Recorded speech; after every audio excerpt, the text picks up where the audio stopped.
nó quanh sẻ này bây giờ là nó mò nó lăn này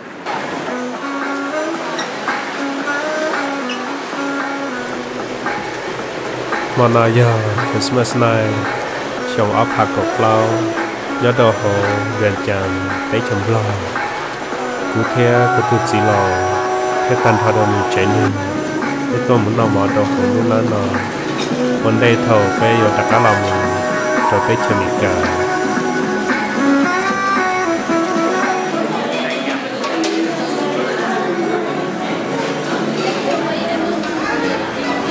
lấy tới rau mà nó gia tiền món tàu ra từ tì cả như cứ chỉ kỹ đốt từ thia ta chỉ gia tiền món tàu nhân lò nhớ đầu từ đấy chấm lò rồi như kỳ vì tiền như tuần này giao cổ đô la ta chỉ luôn với ít số một là những lo số thôi ít số một là tây rồi là do hai quả dụng tờ để cho khi tôi chờ nó nữa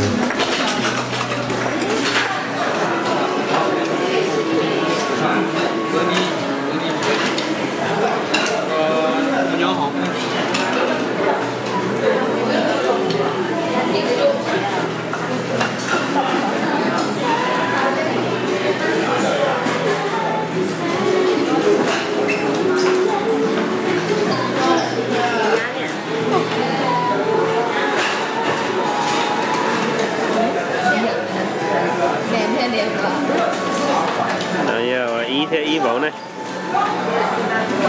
bảo thế gì ý suốt tuần sai này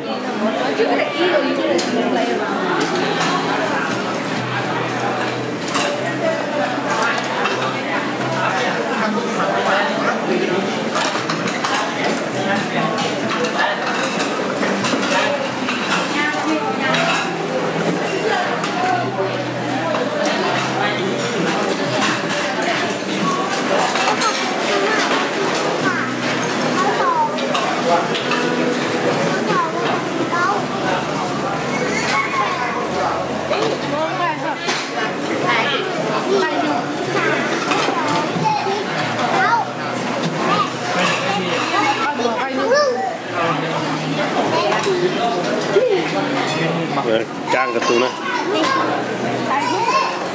dạ, phải đua.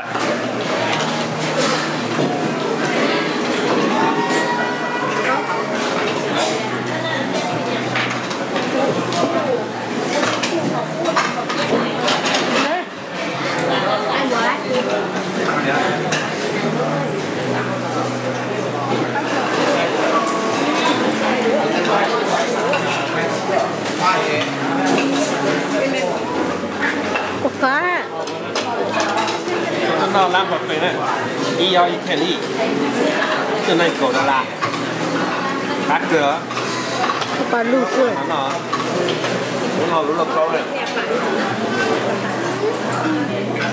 bây giờ cán cái tủ tôn giờ này,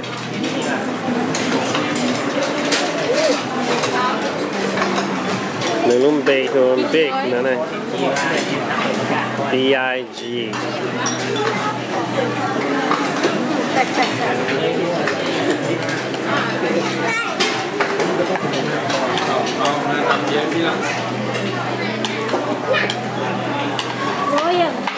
nhưng mà lông lại này. Con có cổ được lắm nha. No. Nào, cái nó tao được rồi.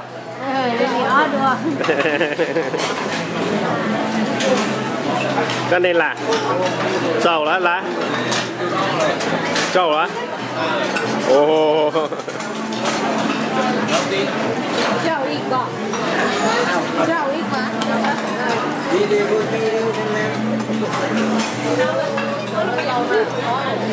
Nó tao, cho các bút tấn nào.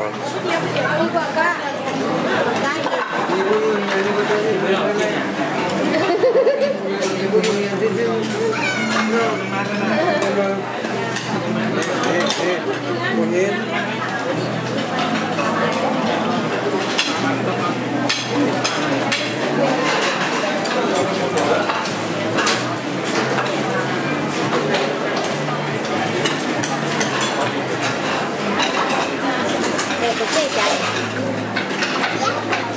lấy cho nhẹ không à, chỉ chúng mua này. Nó nè, nó giờ cá từ vỗ nè, nó giờ y từ, là cá tuần sạch lo. Nên nộp tàn thỏ nè. Đó, để đắt lâu nè.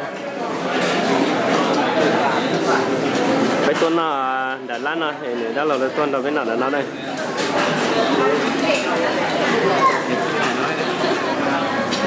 Chơi, ý nó đồn đồ, ý lúc lá ó to đó. Thế đấy.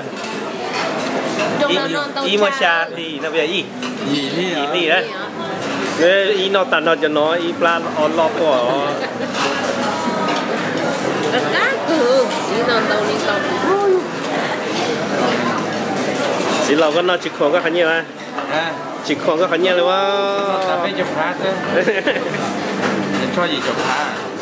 Cũng không chỉ chụp phá đấy đó. Ừ, không đất đất này rồi giờ.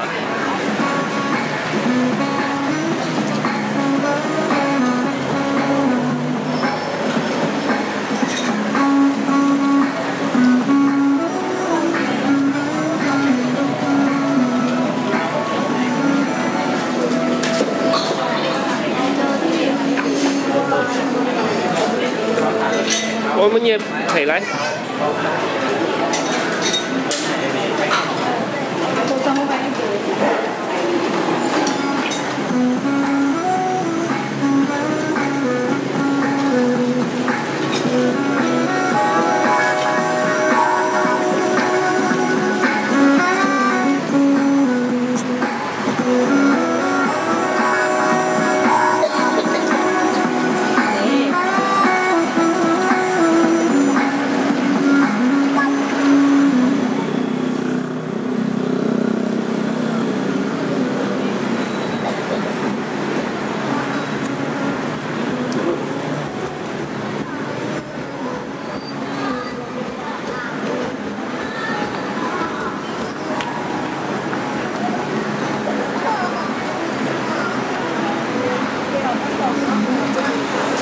Nọt tà nè, thế nào phải nọt tà là để sẽ được tự lo là để phải chế nè.